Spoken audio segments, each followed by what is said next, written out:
dun sa jet ski promise niya, na nung naniwala tayo halos sa mga sumuporta sa kanya, tinawag tayong stupid.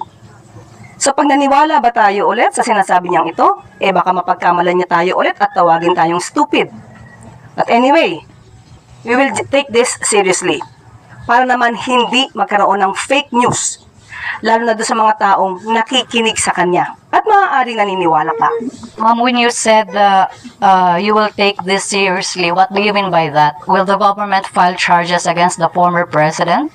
Hindi naman po. Sasagutin lang namin yung mga joke na lagi niya sinasabi. Since tayo ay sumasagot dito ng seryoso, baka sa susunod sasabihin na naman ng mga supporters niya, hindi niya na naman kilala si dating Pangulong Duterte. Puro joke yan. So ito ba mga sinasabi niya during sa kanilang rallies or campaign rallies? Joke ba o seryoso? We have to know that.